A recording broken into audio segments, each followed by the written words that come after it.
నమస్తే, welcome to our channel. Seize the Shankar. భారీ చిత్రాలకు కేర్ ఆఫ్ అడ్రస్ గా నిలిచే దర్శకుడు శంకర్. మాస్ చిత్రాల కథానాయకుడు రామ్ చరణ్ కలయికలో చిత్రం అనగానే అందరిలోనూ చిన్న ఆసక్తి మొదలైంది. ఇక గేమ్ చేంజర్ అనే డిఫరెంట్ టైటిల్ తో వస్తున్న ఈ చిత్రంపై విడుదలకు ముందుగానే అంచనాలు మొదలయ్యాయి. దీంతో పాటు రామ్ చరణ్ దాదాపు 5 ఏళ్ల గ్యాప్ తర్వాత నటించిన చిత్రం కావడంతో సినిమా గురించి అందరూ ఎదురు చూశారు.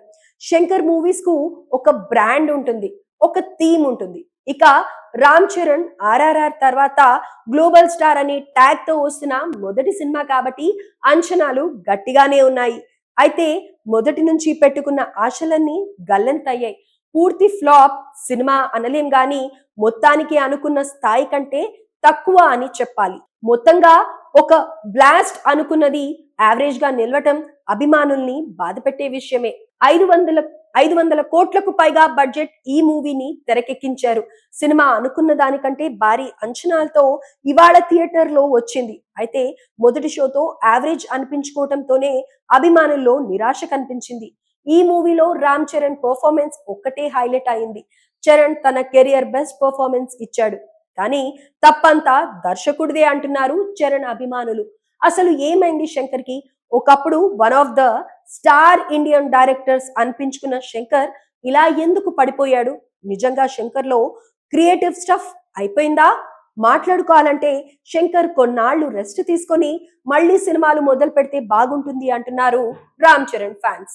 మామూలుగా శంకర్ మూవీలకు ఉన్న బజ్ గేమ్ చేంజర్ లో లేదని స్పష్టంగా కనిపిస్తోంది. శంకర్ సినిమాల్లో క్లైమాక్స్ భారీ స్థాయిలో ఉంటాయి.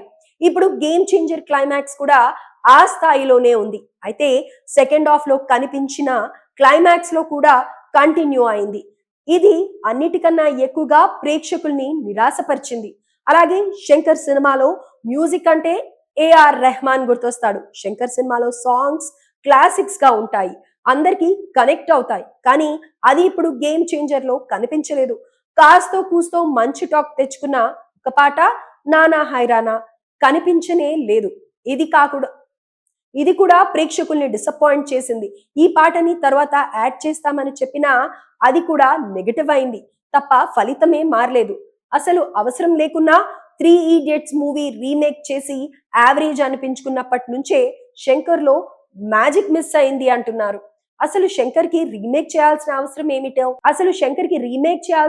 ఏమిటో కూడా ఎవరికి అర్థం కాలేదు. ఇక తర్వాత విక్రమ్ తో ఐ అనే ప్రయోగాత్మక సినిమా తీశాడు.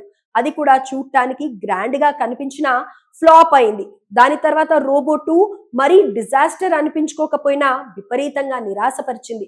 అసలు ఇలాంటి కథని శంకర్ తీయటం ఏమిటి అని అనుమానం వచ్చింది. అన్నిటికన్నా ప్రేక్షకుల్ని ఆలోచనలో పడేసిన సినిమా మాత్రం ఇండియన్ సినిమాలోనే ఒక స్పెషల్ మూవీగా నిలబడ్డ ఇండియన్ సినిమాకి సీక్వెల్ చేయటమే ఇక పొరపాటు నిర్ణయం. అయితే ఒక పక్క ఆ సినిమా చూస్తుండగానే ఇటు గేమ్ చేంజర్ పని కూడా చేయటం పెద్ద పొరపాటు. ఈ కారణంగానే సినిమా మీద సరైన దృష్టి పెట్టలేదు. ఒకప్పుడు వరుస సూపర్ హిట్ సినిమాలు అందించిన శంకర్ ఇప్పుడు ఎందుకు ఫెయిల్ అవుతున్నాడంటే చాలానే కారణాలు చెప్పొచ్చు.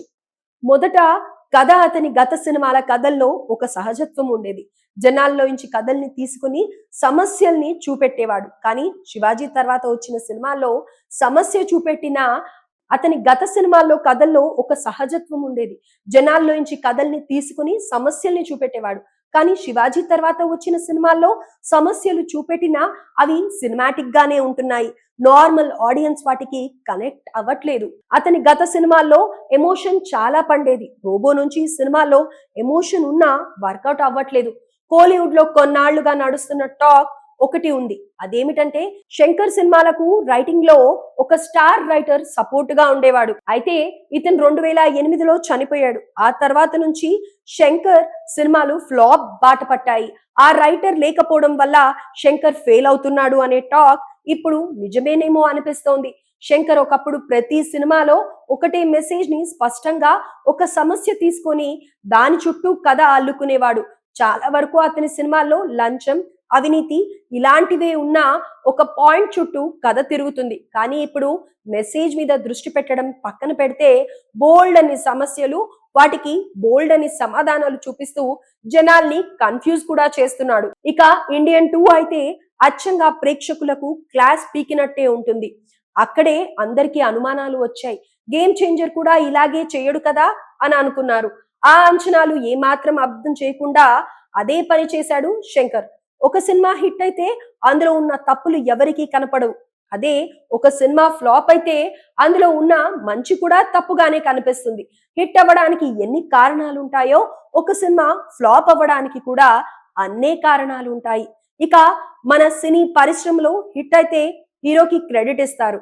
అదే ఫ్లాప్ అయితే డైరెక్టర్ ని విమర్శలు చేస్తారు. ఈ రకంగా కూడా శంకర్ పై విమర్శలు వస్తున్నాయి. ఈ రోజుల్లో జనాలు మంచిని సినిమాలో మెసేజ్ గా చెప్తే వినడానికి ఎవరూ లేరు.